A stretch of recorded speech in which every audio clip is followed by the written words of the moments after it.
பெரியார் வாழ்வுரிமை அரசியல் மாநாடு நாள் ஏப்ரல் 27 ஞாயிற்றுக்கிழமை காலை 10 மணி முதல் 1 மணி வரை. இடம் SRS சுந்தரம் மஹால், LIC அருகில் தர்மபுரி மெயின் ரோடு, ஓமலூர், சேலம் மாவட்டம். ஏர்போர்ட் தா மூர்த்தி அழைக்கிறார். திராவிடத்திலிருந்து மீள்வோம், தமிழகத்தை சேர்ந்து ஆள்வோம்.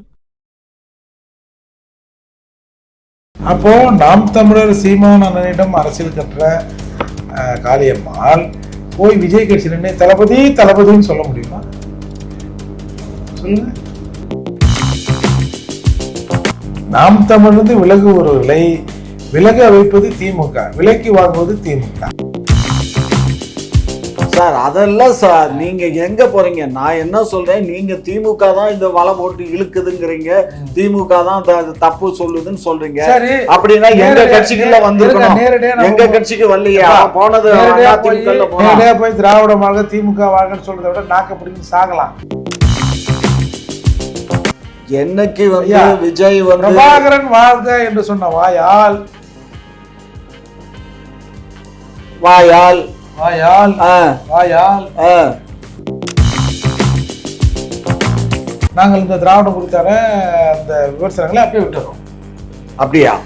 சரி, நம்ம மேல இடத்துல பேசுவோம். தமிழ்ல பேசுங்க, தெலுங்குல பேசுங்க. என்னத்துல பேசுறேன் உமக்கு என்னையா? நான் தெலுங்குல பேசுனேன் என்ன, ஹிந்தியில பேசுனேன் என்ன, இங்கிலீஷ்ல பேசுனேன் என்ன? சும்மா இந்த கதையெல்லாம் விடாதீங்க. மஞ்சள் அரைச்சிங்களா? மஞ்சள் அரைப்போம், அப்புறம் குங்குமம் வைப்போம். நீங்க வச்சிருக்கீங்கல்ல குங்குமம், நாங்க பூசி தான் விடுவோம். வேற என்ன? சீமான் என்ன சொல்றார்? சீமான் என்ன சொல்றார்? சீமான் வாயை திறந்தாரா? சீமான் காலையில என்ன டிஃபன் சாப்பிட்டார்? நேற்று ஏன் சீமான் 4 இட்லி சாப்பிட்டார்? இன்னைக்கு ஏன் ஒரு வடையை சேர்த்து சீமான் சாப்பிட்டார்? இதுதான் உங்களுக்கு அரசியல்.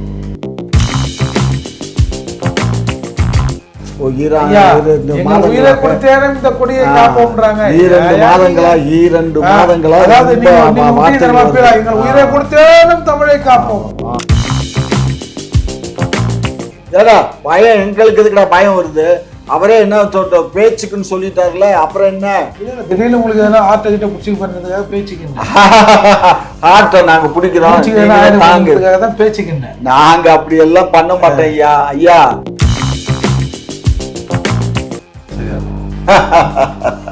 ஐயா, அது அன்பின் மிகுதியா, அன்பின் வெளிப்பாடியா. இந்த அன்பின் வெளிப்பாடு இங்க பாருங்க, எங்களுடைய அன்புங்கிறத தாண்டி அவர் அன்பு செலுத்துறாருங்க. அதுல என்ன தப்பு இருக்கு?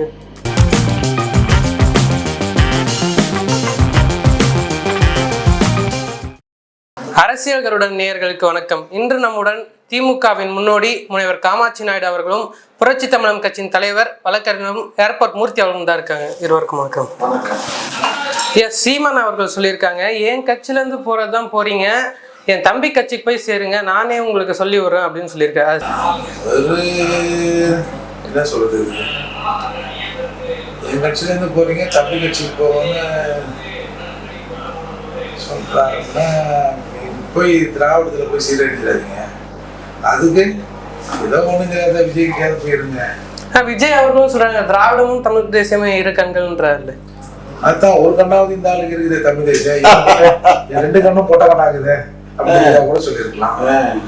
அதனால அது வந்து அப்படின்னா போடுங்க. இப்போ காமாட்சி சொல்லுவார், ஆமாம் நாம் தமிழர் சீமன் எல்லாத்தையும் அவர் தம்பிக்கிட்ட அனுப்பிச்சி வைக்கிறாரு, விஜய் கிட்ட அனுப்பிச்சி வைக்கிறாரு. யாரும் ஒரு கட்சியிலிருந்து ஒரு சாதாரண ஒரு அடிப்படை உறுப்பினர் கூட விலகணும்னு யாரும் மனசார நினைக்க மாட்டாங்க.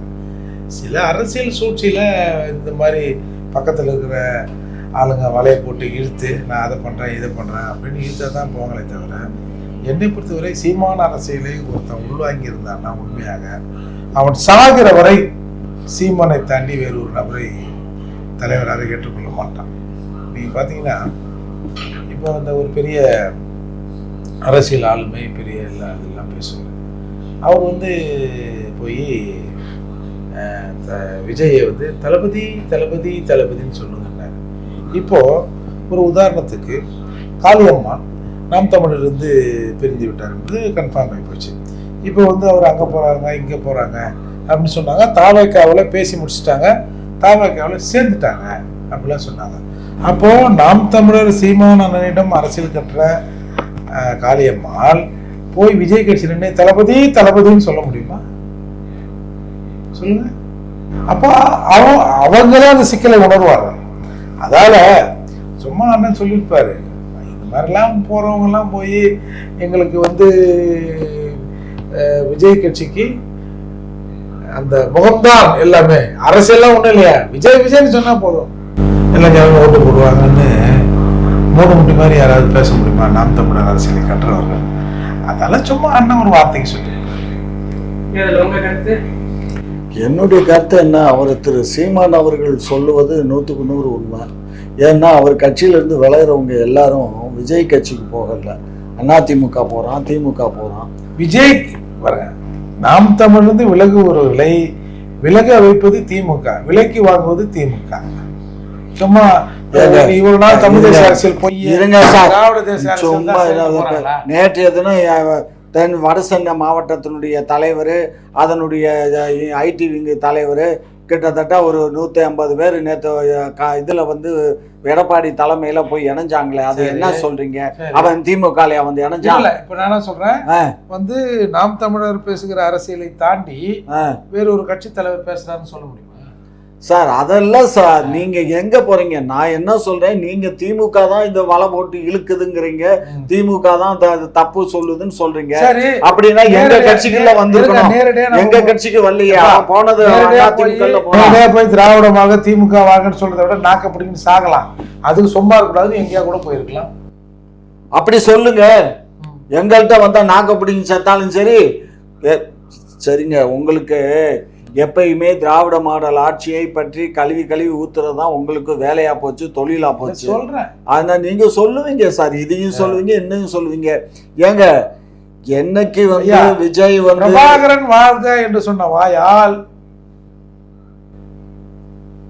வாயால் வாயால் வாயால் உதயநிதி வாழ்க, இன்பநிதி வாழ்க, ஸ்டாலின் வாழ்க, ஐயா கலைஞர் வாழ்கன்னு சொல்லுவாங்க. ஐயா ஏங்க இதெல்லாம் அரசியல்ல, இதெல்லாம் சாதாரண சகஜமப்பா. நீங்க என்ன பேசுறீங்க?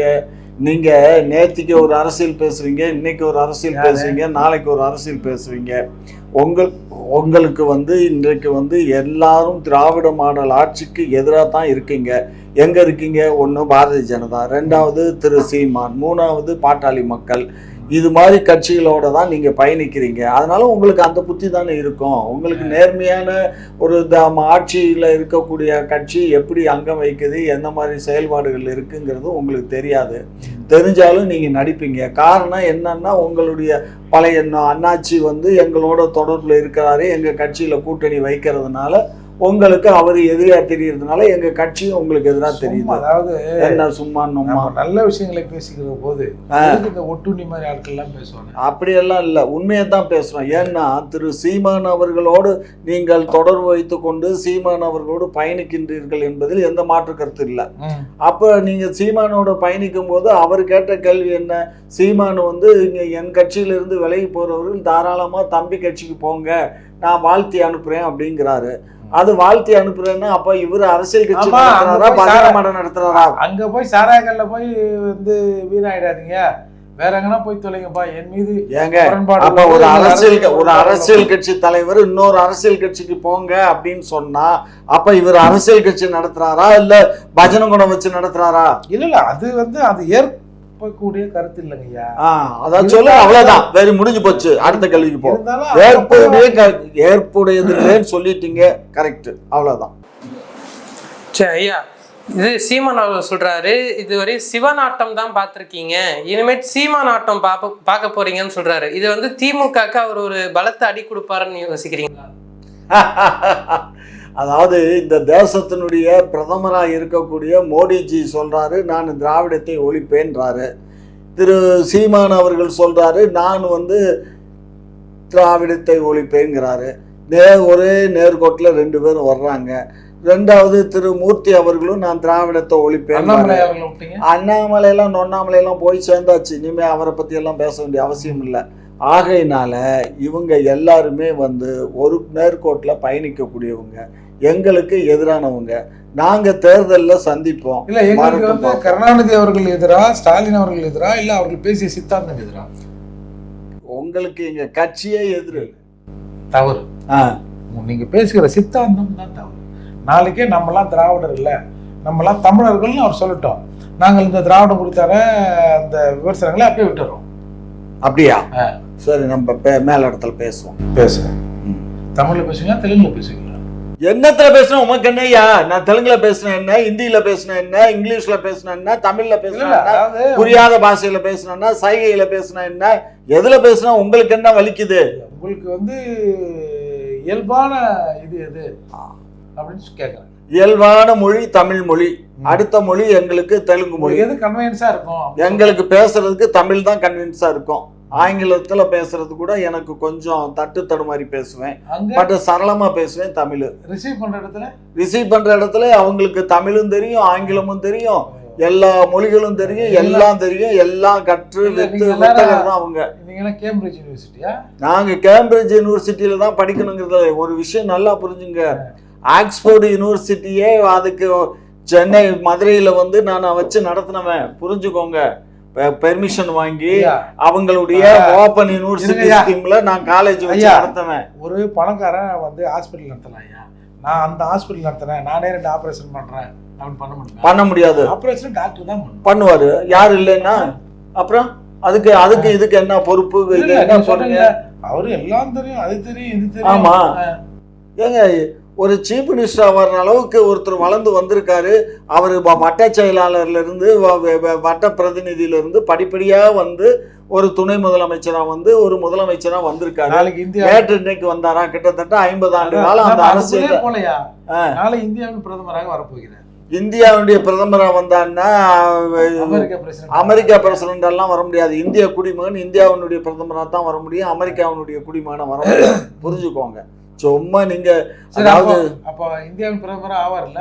இந்தியாவுடைய பிரதமர் ஆகிறதுக்கு தகுதி இருக்கு, ஆனா மக்கள் வாக்களிக்கணும். ஏன்னா ஒட்டுமொத்த இந்தியா மக்கள் முழுமைக்கும் வாக்களிச்சாதான் அவர் பிரதமரா வர முடியும். எங்களுக்கு பிரதமர் கேண்டிடேட் எங்களுக்கு ராஜீவ் காந்தி தான் எங்களுடைய பிரதமர் கேண்டிடேட். சாரி, ராகுல் காந்தி அவர்கள் தான் எங்களுடைய பிரதமர் கேண்டிடேட். அவருக்காக தான் நாங்க உழைக்கிறோம். திராவிட மாடல் ஆட்சியால இங்க தமிழ்நாடு தலை நிமிர்ந்திருக்குல்ல, இந்த திராவிட மாடல் ஆட்சி அப்படியே எக்ஸ்டெண்ட் பண்ணி இந்தியாவை தலை நிமிர செய்யுங்க. ஏன் இந்தியா தலை நிமிர்ந்து உங்களுக்கு பிடிக்கலையா? அங்க ஐயா, உங்களை மாதிரி என்ன சொல்றது, உங்களை மாதிரி எட்டப்பர்களும் கெட்டவர்களும் இந்த தேசத்துல இருக்கும்போது ஒரு தமிழன் வந்து பிரதமரா வருவதற்கு உற்றுவீங்களா? நண்டு கதை தான், மேல நண்டு ஏறினா இன்னொரு நண்டு அதை வீரபாண்டிய கட்டபொம்மனும் நாங்க வச்சுக்கோங்க. நாங்க தான் வீரபாண்டிய கட்டபொம்மன், நாங்க தான் திருமலை நாயக்கர், நாங்க தான் எல்லாமே, நாங்க தான். இப்ப என்ன அதுக்கு என்னங்கிறேன்? சும்மா இந்த கதையெல்லாம் விடாதீங்க. மஞ்சள் அரைச்சிங்களா? மஞ்சள் அரைப்போம், அப்புறம் குங்குமம் வைப்போம். நீங்க வச்சிருக்கீங்கல்ல குங்குமம், நாங்க பூசி தான் விடுவோம். வேற என்ன? பூசி தான் தமிழ்நாட்டை பூச்சி எரிக்க வச்சிட்டீங்க. ஆமா, ரொம்ப பேர் சொன்னாங்க. நீங்க தான் இப்ப கடைசியா சொல்றீங்க. ஜெயிச்சாலும் மாலை போடுவேன், தோத்தாலும் மாலை போடுவேன் சீமான் அவர் சொல்லியிருக்காரு. அப்படி தோத்தா பால் டாயில குடிச்சிருங்கன்னு ஒரு ஆடியோ ஒன்று லீக் ஆயிருக்கு. அதை பத்தி நீங்க என்ன நினைக்கிறீங்க? காந்தியடிகள் சொன்னாரு, செய் அல்லது செத்து மொழினாரா? அவரு காந்தி தானே சொன்னாரு, வேற யாரும் சொன்னாங்களா? சரி, யாரோ ஒருத்தர் சொன்னாரு செய் அல்லது செத்து மொழின்னு. அதுக்கு என்ன அர்த்தமா? அதுதான் இது. அந்த வாசகத்தை எடுத்துங்க. அதாவது வெற்றி என்பது இலக்கு. உயிரை கொடுத்தாவது நம்ம ஜெயிச்சிடணும் அப்படின்றோம் ஒரு விளையாட்டு போட்டியில. அப்போ ஜெயிக்கலாம் செத்துன்னு அர்த்தமா? அப்படித்தானே பேசுவாரு. தொண்டர்களை உற்சாகப்படுத்துவதற்கு, அதாவது என்னது, வெற்றிவேல் வீரவேல் வந்து என்னது, அடைந்தால் வெற்றி இல்லையால் வீர மரணம்ன்றாங்க. இல்லைப்பா நாங்கள் தோத்துட்டோம், எங்களை குத்திருங்க, எங்களை கொண்டுங்க அப்படின்னு அர்த்தமா அதுக்கு? அது தொண்டர்களை, தோழர்களை, தம்பிகளை, அண்ணன்மார்களை உற்சாகப்படுத்துவதற்கு அண்ணன் சீமான் சொன்னது.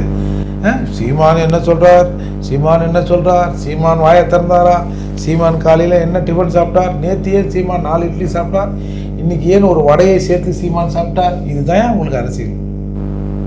இந்த பிக்காலி பயலுக்கு அரசியலே இதுதான். அதெல்லாம் அவர் தொண்டர்களுக்கு உற்சாகமாக சொன்னார். வெற்றிக்கனியை பறித்து வர வேண்டும், உயிரை கொடுத்தேனுன்றாங்க. உயிரை கொடுத்த பிறகு வெற்றிக்கனியை பறிச்சான்னா பறிக்கலாம். அதனால இது ஒரு மோட்டிவேஷனல் ஸ்பீச்சாக தான் நம்ம பார்க்கணும்.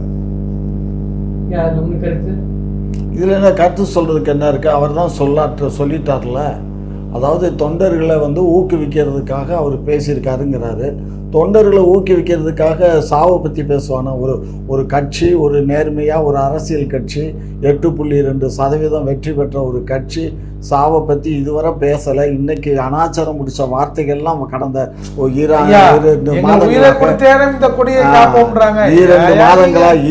மாதங்களா தமிழை காப்போம், அதை காப்போம். நாங்க தான் தமிழை காத்து தானே வச்சிருக்கோம். தமிழை யாரு இன்னைக்கு தமிழ் நாங்க காத்து வச்சிருக்க போய் தாங்க நீங்க தமிழங்கிறீங்க, நான் தமிழங்கிறீங்க. இல்லன்னா அன்னைக்கே போயிருக்கோம். காமராஜர் காலத்துல பக்தவச்சன காலத்திலே கோவிந்தான்னு போயிருக்கோம். புரிஞ்சுக்கோங்க, நாங்க காத்தி வச்சிருக்கோம். 67 இருந்து நாங்க தான் அதை உடாப்படியா புடிச்சிட்டு இருக்கோம். இந்திய எதிர்ப்பு போராட்டத்திற்கும் இயக்கத்திற்கும் எந்த தொடர்பும் இல்லை, ஒட்டும் இல்லை, உறவும் இல்லை என்று அறிவித்தவர் மரியாதைக்குரிய கக்கூசில் பெயர் வைத்த அண்ணாதுரை. இங்க பாருங்க, அப்பொழுது நீங்கள் போற்றப்படுகிற தெலுங்கர் என்று சொல்லப்படுகிற ஈவே ராமசாமி நாயக்கர் பூனைக்குட்டி வெளியே வந்து விட்டது, இந்த காவாலி பசங்களை நான் நம்பாதீங்கன்னு சொன்னேன், கேட்டீங்களா? திமுகவின் உண்மை முகம் வெளியே தெரிந்ததுன்னு. ஐயா, இதெல்லாம் அரசியல் ஐயா, இதெல்லாம் அரசியல் இருக்கத்தான் செய்யும். அவியலா பண்ண வந்திருக்கோம், அரசியல் பண்ண தானே வந்திருக்கோம். நம்ம பேசுறது, நம்ம குடும்பத்தை அவன் கேவலமா பேசுறது, இதெல்லாம் அரசியல். இதெல்லாம் இங்க பாருங்க, அது எங்க தகப்பனாரு எங்களை பேசுறாரு, நாங்க கேட்டுக்கிறோம். அதுல உங்களுக்கு எங்க வலிக்குது சொல்லுங்க. பேசிங்கன்னா பரவாயில்லையா?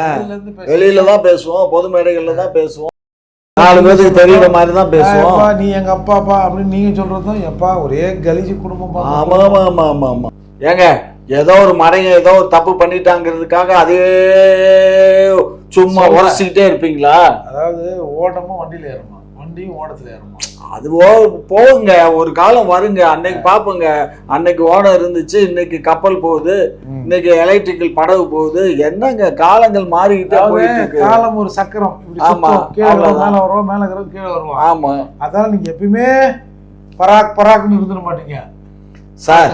நாங்க அப்படி நினைக்கிற ஆள் இல்ல சார். நாங்க ஏற்கனவே பல முறை வெற்றி வாய்ப்பை இழந்தவங்க தான் நாங்க. அதனால வெற்றி வாய்ப்பை பத்தி நாங்க கவலைப்படுறதில்ல. வெற்றி வாய்ப்புங்கிறது மக்கள் கொடுக்கக்கூடிய தீர்ப்பு. அது எங்க ஆட்சிக்கு கொடுத்தா தீர்ப்பா நாங்க எடுத்துக்கோ. அதாவது கலைஞர் அவர்கள் அடிக்கடி ஒண்ணு சொல்லுவாரு, இந்த தீர்ப்பு வாங்கப்பட்ட தீர்ப்பு, வழங்கப்பட்ட தீர்ப்புங்குவாரு. அந்த மாதிரி இந்த வெற்றி இது வந்து வழங்கப்பட்ட வெற்றி இல்லையா, நீங்க வாங்கப்பட்ட வெற்றி. யார்கிட்ட கொடுத்தோம்? கூட்டணி கட்சிகளுக்கு எல்லாம் காசு கொடுத்து எப்ப வந்து எல்லாம் ஒன்னா நிலுங்க ஐயோ அப்படின்னு வாங்கின. ஏங்க, அவங்க தேர்தல் செலவுக்கு அவங்களுக்கு கொடுத்த காசை போய் எதுக்கு கொச்சப்படுத்துறீங்க? கொச்சப்படுத்துறீங்க. கூட்டணி இல்லைன்னா கோமணம் அவுக்கு. நாங்க என்ன கோமணமா கட்டிக்கிட்டு இருக்கோம்? நாங்க என்ன கோமணம் கட்டி ஏர் பிடிச்சி உழுதுட்டு இருக்கோமா? விவசாயம் பண்ணிட்டு இருக்கோம். கூட்டணியே நாசமாயிடும். ஒரே ஒரு ஆளெல்லாம் கூட்டணி ஒட்டி நிக்குது.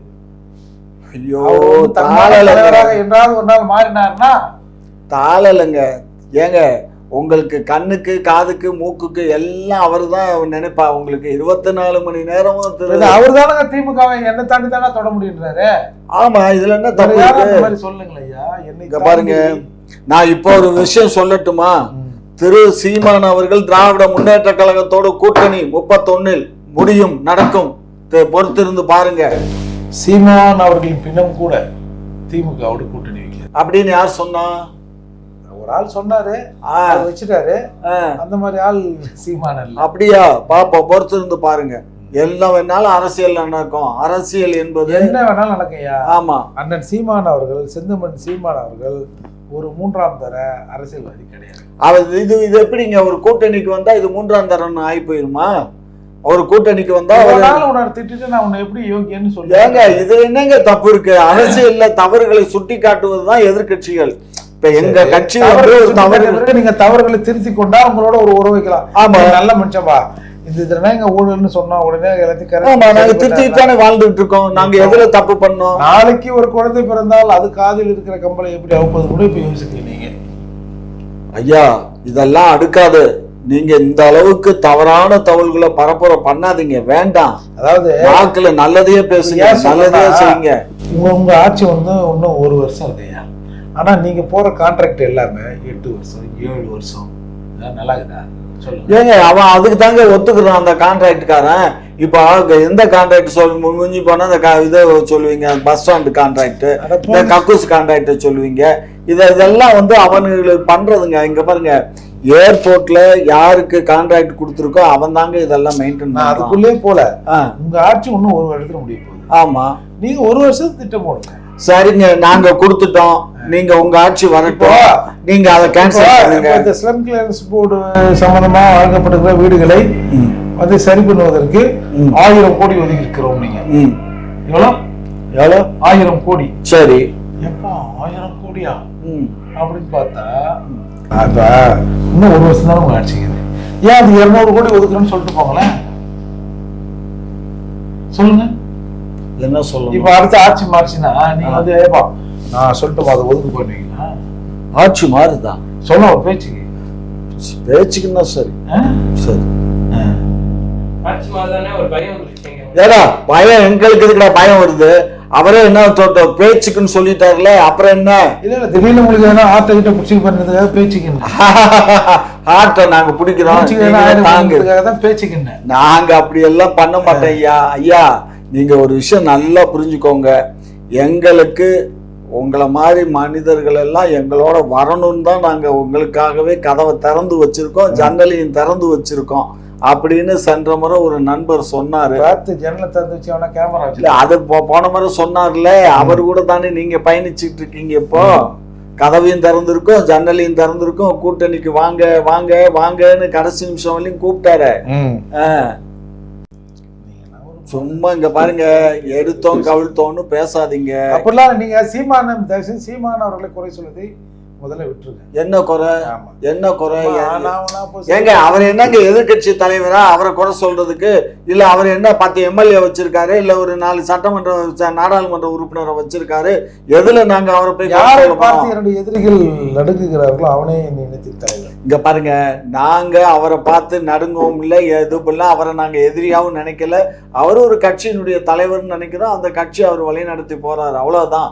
அதுக்காக நீங்க வந்து நினைக்கிற மாதிரி நாங்க சட்டமன்றத்துல ஐயோ நாளைக்கு இப்படி கேட்டுருவாரு, பார்லிமெண்ட்ல இப்படி கேட்டுருவாருங்கிற பயம் எங்களுக்கு இல்லைங்க. அவர் அன்றைக்கு வரட்டுங்க. இன்னைக்கு எதிர்கட்சி தலைவர் எடப்பாடி, அவரு மனசுல அதை வச்சுக்கோங்க. எடப்பாடி தான் எதிர்கட்சி தலைவர். கூட நேரலையில் வெளியே வருகிறதோ இல்லையோ, மக்கள் மன்றத்தில் பேசுவது நேரடியாக சோசியல் மீடியாக்கள் மூலமாகவோ செய்தி நிறுவனங்கள் மூலமா வெளியில போயிட்டு ஐயா. ஆமா, இப்ப நிறைய பரப்புரை பண்ற. இங்க பாருங்க, பரப்புரை பண்றதுலயே நம்பர் 1 வந்து திரு சீமான் அவர்கள், நம்பர் 2 காரணம் அதுக்கு காரணம் நீங்க தான். அதற்கு காரணம் சீமான் அண்ணனின் கீழ் இருக்கிற இளைஞர்கள் அரசியல் வயப்பட்டு இருக்கிறார். மத்தவங்க எல்லாம் அரசியல் தெரியாம அவியல் பண்ணிட்டு இருக்காங்க. அவரு தம்பிகளும் தான் அரசியல் பண்றாங்க. ஒரு குவார்டருக்கும் கோழி பண்ணியாருக்கு வருஷம் நிக்கிற ஆளுங்க தானே. ஆடாடாடா, நீங்க கொள்கை மறவர்கள். ஓஹோ, கொள்கை மறவர்கள். போய் இத பாருங்க, நான் எங்களுக்கு அந்த புத்தி இல்லைங்க. இங்க பாருங்க, மறவன்கிறவன் வந்து வீரன் அர்த்தங்க. இந்த இடத்துல அதுதான் வீரன், மறவன் இல்ல வீரன் அர்த்தம். ஆகையினால நாங்க ஜாதியை பத்தி நாங்க பேசுறதுல எந்த ஜாதியும் இழிவா நினைக்கிறது இல்ல, எல்லாம் மனித ஜாதின்னு நினைக்கிற ஆட்கள் நாங்க. ஆமா, அதனாலதான் திமுக வந்து ஆதரவு தனியா வச்சு எஸ்சிக்கெல்லாம் போஸ்டிங் போடுறீங்க. ஏங்க எல்லா கட்சியிலையும் தாங்க வச்சிருக்கேன். நீங்க பாரதிய ஜனதா கட்சியில இல்லையா? பாரதிய ஜனதா கட்சியில இருக்கா இல்லையா? இருக்கட்டுங்க, அப்புறம் என்ன இதை புடிச்சு அதை புடிச்சு கட்சி வளர்த்துறீங்கல்ல நீங்க? இங்க பாருங்க, எல்லாமே படிப்படியா தான் வரும். எல்லாரும் வச்சு பலப்படி படிப்படியா அவ்வளவுதான். அவங்க வச்சிருக்காங்க, நீங்க வச்சிருக்கீங்கன்னு சொல்றது எப்படியா சரியா இருக்கும்? ஏங்க இதுல என்னங்க தப்பு இருக்கு? என்ன தப்பு இருக்கு? வச்சுக்கிறேன்னா அவர் 3வது வீட்டுக்காரர் வச்சுக்கிறாரு, நான் வச்சுக்கிறேன், இது எப்படி சரியா இருக்கும் சொல்லுங்க? நாங்க அப்படி சொல்லலையா? இப்ப நீங்க சொல்றீங்களா அந்த கட்சி வச்சுக்குது? ஆமாங்க, இருங்க, அரசியல் கட்சி எல்லாமே தனித்தனியா விங்கு வச்சிருக்கா இல்லையா? காங்கிரஸ் வச்சுக்குது, அதிமுக வச்சிருக்கா? அதிமுக வச்சிருக்கு. அதிமுக ஒரு கட்சியே இல்லைங்க. நேரடி உங்களுக்கு தமிழகத்துல திமுக அதிமுக தானே? ஆமா, அதிமுக அந்த மாதிரி தனியா வச்சிருக்கா? ஏன் இல்லையா? எஸ்சிக்குன்னு இல்ல, பட் அவங்க இருக்காங்க, அவங்க வேற மாதிரி தனியா வச்சிருக்கீங்க சார். நாங்க எஸ்சிக்குன்னு இல்ல சார், நாங்க வந்து பட்டியலின மக்களுக்காக வச்சிருக்கோம். எஸ்சின்னு சொன்னாலே தப்பு, அந்த வார்த்தையை வாபஸ் ஷெட்யூல் காஸ்ட் தான். பட்டியல்படுத்தப்பட்ட பிரிவினர், பட்டியலிடப்பட்ட கம்யூனிட்டிகள், அவ்வளவுதான். கம்யூனிட்டி எங்களை பார்த்தா கம்மாட்டி மாதிரி இது. ஏங்க ஏதாவது ஒரு ட்வீட்டை வச்சு அதுல ஒரு வம்பை இழுத்து இல்ல, நீங்க பாக்குறவனுக்கு டெம்ப்டேஷன் உண்டு பண்றதுக்கு தான் நீங்க பேசுவீங்க, ஜாதியை பத்தி பேசுவீங்க. நீங்க எல்லாருமே அந்த ஒரு ஆளை மனசை வச்சுக்கிட்டு அவன மாதிரி எல்லாரும் குனிஞ்சே நிப்பாங்கன்னு நினைக்கிறீங்க. ஏங்க நீங்க இங்க பேசிட்டு இருக்கல திருமாவளவனை பத்தி பேசுறதுக்கு எந்த விதத்திலையும் உங்களுக்கு வந்து அருகதை கிடையாதுங்க. நீங்க அவர்கிட்ட முன்னாடி இருந்தீங்கிற ஒரே காரணத்துக்காக சும்மா இருங்க. நீங்க மூச்சுக்கு 300 தடவை நீங்க அவரையே பேசுறீங்க. எதுங்க ராத்திரில தூங்கையில கூட திருமான்னு தூங்குவீங்களா? எத்தனை நாள் அவர் கூட பயணிச்சீங்க, இன்னைக்கு வந்து இப்படி எல்லாம் பேசுறீங்க. போய் இப்படி அசிங்கப்படுத்துறீங்களே. நாங்க எங்க அசிங்கப்படுத்துறோம்? இப்ப அதாவது எனக்கு 2 கண்ணு போனாலும் பரவாயில்ல, எதிராளிக்கு 1 கண்ணு போகணும் அப்படின்னு யோசிக்கிறது சகஜம்யா. ஆனா அவருக்கு ஒண்ணுமே ஆகக்கூடாது. என் கண்ணு மூக்கு வாய் எல்லாம் போனா கூட பரவாயில்ல, நான் அதை காப்பேன். அவருக்கு கண்ணு இல்லையா என் கண்ணை நோடி கொடுப்பேன், அவருக்கு ஆற்றல் இல்லையா என் ஆற்றத்தை கொடுப்பேன், லிவர் இல்லையா என் லிவரை கொடுப்பேன்றது எப்படியா சரியா? ஐயா அது அன்பின் மிகுதியா, அன்பின் வெளிப்பாடியா. இந்த அன்பின் வெளிப்பாடு இங்க பாருங்க, எங்களுடைய அன்புங்கிறத தாண்டி அவர் அன்பு செலுத்துறாருங்க. அதுல என்ன தப்பு இருக்கு? தப்பு என்னங்க இருக்கு? உதயநிதி அவர்களை தாண்டி கலைஞர் இது முத்துவேல் கருணாநிதி ஸ்டாலின் அவர்களுக்கு வந்து அன்பு செலுத்துறாரு. ஆமாங்க, இதுல என்ன இருக்கு? அவர் பெத்த பிள்ளை, அவர் அன்பு செலுத்தலாம், சண்டை போடலாம். இவர் அப்படி இல்லை, இவர் கூட்டணி தத்து பிள்ளை வச்சுக்கோங்க. சொத்துல பங்கு தருவோம் இல்ல, என்ன வேணாலும் தருவோம். திருமாவுக்காக நாங்க எதையும் செய்வோம். எதையும்னா எல்லாம் அதுல அடங்கும். அதையும் சேர்த்தா எதையும் சேர்த்து அதை சேர்த்துனா எனக்கு என்ன இளவு தெரியும்? உங்க ஓப்பனா சொல்லி தொலைக்கல. அவருக்கு வயசு 60 வயசு ஆயிடுச்சு, எனக்கு கல்யாணம் வேண்டான்னு ப்ராமிஸ் பண்ணி சொல்லிட்டாரு அவரு. அங்கீகாரம் தான் கல்யாணம் பண்ணிக்கிறேன். அங்கீகாரம் ஆயிடுச்சு. இப்ப கேட்டு சொல்லுங்க, நாளைக்கு நான் பொண்ணு கொடுக்க தயார். நான் பொண்ணு கொடுக்க தயார். அவருக்கு பொண்ணு கல்யாணம் பண்ணிக்கிற ரெடியான்னு மட்டும் கேளுங்க, நான் கொடுக்குறேன் பொண்ணு. பொண்ணு தமிழா தெலுங்க? ஏன் அதுல என்ன உனக்கு தமிழ் என்ன தெலுங்கு என்ன இருக்குது? அதுல பொம்பளைல தமிழ் பொம்பளை தெலுங்கு பொம்பளைன்னு எழுதி ஒட்டி இருக்குமா நெத்தியில? கல்யாண பத்திரிகை போட்டா இன்னும் நாயுடுவோட வைக்கிறேன், இல்ல இந்த நாய்க்கரு இந்த ரெட்டியாரோட அப்படி எல்லாம் வராது. கவலைப்படாதீங்க. உங்க வர்ணத்திலேயே திருமணம் நடத்தி வைக்கலாம், கவலைப்படாதீங்க. தமிழ் பேசுமா தெலுங்கு பேசுமா பொண்ணு? அது எதை வேணாலும் பேசட்டும். ஏற்கனவே வந்து ஒரு லூ போட்டு சொல்லுங்கிறானுவா, நீங்க வேற தெலுங்கு பொண்ணை பார்த்து கட்டிட்டீங்கன்னா முடிஞ்சு வச்சுக்காத. இப்படி திருமாவளவன் கதையை முடிக்க திமுக ரகசிய சதி. ஏங்க சீமான் அவர்கள் மாத்திரம் பச்சையா தெலுங்கு பொண்ணை கல்யாணம் பண்ணிக்குவாரு, அதை பத்தி எல்லாம் எதுவும் பேச மாட்டீங்க, மூச்சு விட மாட்டீங்க, பேச மாட்டீங்க. ஆனா திருமாவர்கள் கல்யாணமே இன்னும் பண்ணல, அதுக்கு முன்னாடியே வந்து நீங்க அட்வான்ஸ் அவரை பத்தி இவ்வளவு தவறா நீங்க பரப்புரை பண்றது, அப்ப உங்களுடைய வெஞ்சன்ஸ், உங்களுடைய பொறையோடி போய் இருக்கக்கூடிய உங்க குற்ற உணர்வு இதுல காட்டி கொடுத்துருச்சு. சீமான் அவர்கள் யாரும் தெலுங்குன்னு பிரச்சாரம் பண்ணல. ஆனா எங்க அண்ணன் ஒரு குரூப் இப்போ புதுசா அவர் வந்து திம்மவாலு அப்படி பிரச்சாரம் பண்றாங்க. அந்த நேரத்துல நீங்க பாருங்க, நான் சொல்றத கேட்டுக்கோங்க. நாயுடு இங்க பாருங்க, நான் ரோட்ல போற நாய்கள் எல்லாம் எதை வேணாலும் குலைக்கலாம், குலைச்சிட்டு போட்டோம். அவர் மனிதன், முதல்ல அவர் ஒரு மனிதன், அப்பழுக்கற்ற மனிதன். இந்த சமுதாயத்துக்கு பாதிக்கப்பட்ட தாழ்த்தப்பட்ட சமுதாயத்தினுடைய ஒரு கருவியா இன்னைக்கு செயல்படுறாரு. அப்படிப்பட்ட அந்த கருவியை நீங்கள் கெடுத்து அதை குட்டிச்சவராக்குவதற்கு உங்களை போன்ற தம்பிகள் எல்லாம் இன்றைக்கு அவரை அதெல்லாம் பண்றீங்க. இது தவறு. என்னைக்கு திமுகவோடு சேர்ந்து நான் தான் திராவிடன்னு சொன்னாரா அன்னைக்கே முடிஞ்சு போச்சு. சரி, இப்ப சீமான் அவர்கள் சேர்ந்தா நாளைக்கு உங்க நிலைப்பாடு இதே தான் இருக்குமா?